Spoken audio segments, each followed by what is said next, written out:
ونشهد أن لا إله إلا الله وحده لا شريك له ونشهد أن سيدنا ومولانا محمدا عبده ورسوله أما بعد فأعوذ بالله من الشيطان الرجيم بسم الله الرحمن الرحيم فاصبر على ما يقولون فسبح بحمد ربك قبل طلوع الشمس وقبل غروبها ومن آناء الليل فسبح وأطراف النهار لعلك ترضى صدق الله العظيم.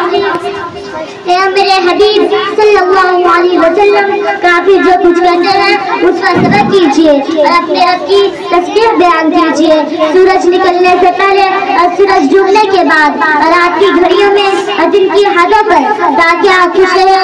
معزز مہمان کرام اور میری پیاری ماں اور بہنوں، آج کی بابرکت مجلس میں ایک اہم موضوع لا یعنی گفتگو سے پرہیز اور ذکر اللہ کی کثرت کیجیے پر کچھ معلومات گوشے گزار کروں، کیونکہ آج کل لوگوں نے فضولیات، بکواس یعنی بے چاہ اور بلا ضرورت کلام کرنا ایک معمولی چیز بن گئی ہے. عوام ہو کہ خاص پڑھے لکھے ہو کہ اندر، مرد ہو کہ عورت، بچے ہو یا جوان، سبھی اس برائی کے اندر مبتلا ہو چکے ہیں. اور اس میں مبتلا ہونے کی سب سے بڑی وجہ یہ ہے کہ لوگ اس کو برائی اور گناہ کا کام ہی نہیں سمجھتے، اس لیے توبہ استغفار کی توفیق بھی نہیں ہوتی. جب آدمی کسی بیماری کو بیماری نہ سمجھے تو اس کا علاج کیسے کر سکتا ہے؟ جب آدمی بلا ضرورت کلام کرتا ہے تو اس کے لیے محفل کو سجانے کے لیے بہت سی ایسی باتیں بیان کیا جاتا ہے جس کا حقیقت سے کوئی واسطہ اور تعلق نہیں.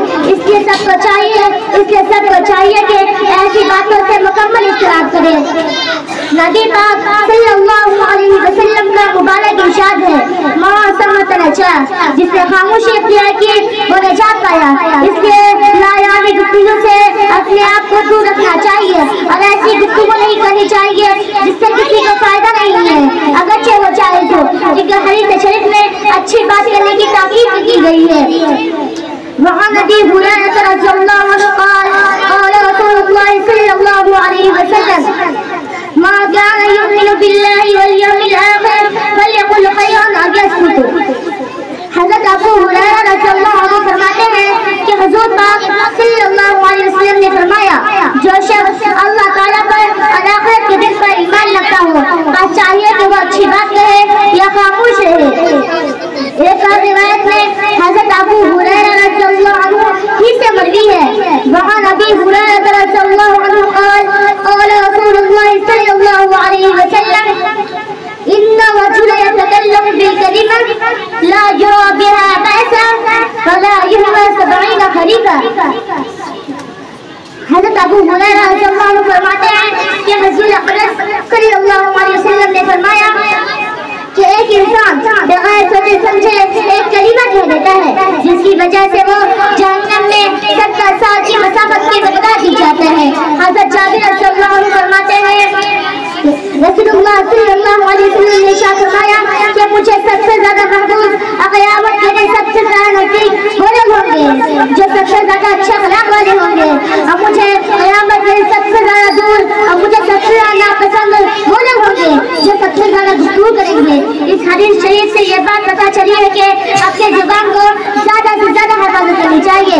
زیادہ تر فسادات، نقصانات اسی زبان کے غلط استعمال سے رونما ہوتے ہیں. حضرت سفیان بن عبداللہ فرماتے ہیں کہ ایک دفعہ میں نے حضور پاک صلی اللہ علیہ وسلم سے عرض کیا یا رسول اللہ صلی اللہ علیہ وسلم آپ میرے لیے سب سے زیادہ خطرناک اور نقصان دہ کس سے قرار دیتے ہیں؟ تو آپ صلی اللہ علیہ وسلم نے اپنی زبان بات کو پتہ فرمایا اسے. حضرت مالک بن دینار فرماتے ہیں کہ جب تم اپنے دل میں قسم یعنی تنگدلی اور بدن میں سستی اور اس میں تنگی محسوس کرو تو تم سمجھ لو کہ تم سے کہیں فضول اللہ یعنی کلمے نکل گئے ہیں، جس کا یہ نتیجہ ہے. حضرت امام غزالی رحمۃ اللہ علیہ نے منہاج العابدین میں 4 طرح کی فضولی اور بے معنی گفتگو کی مذمت فرمائی ہے.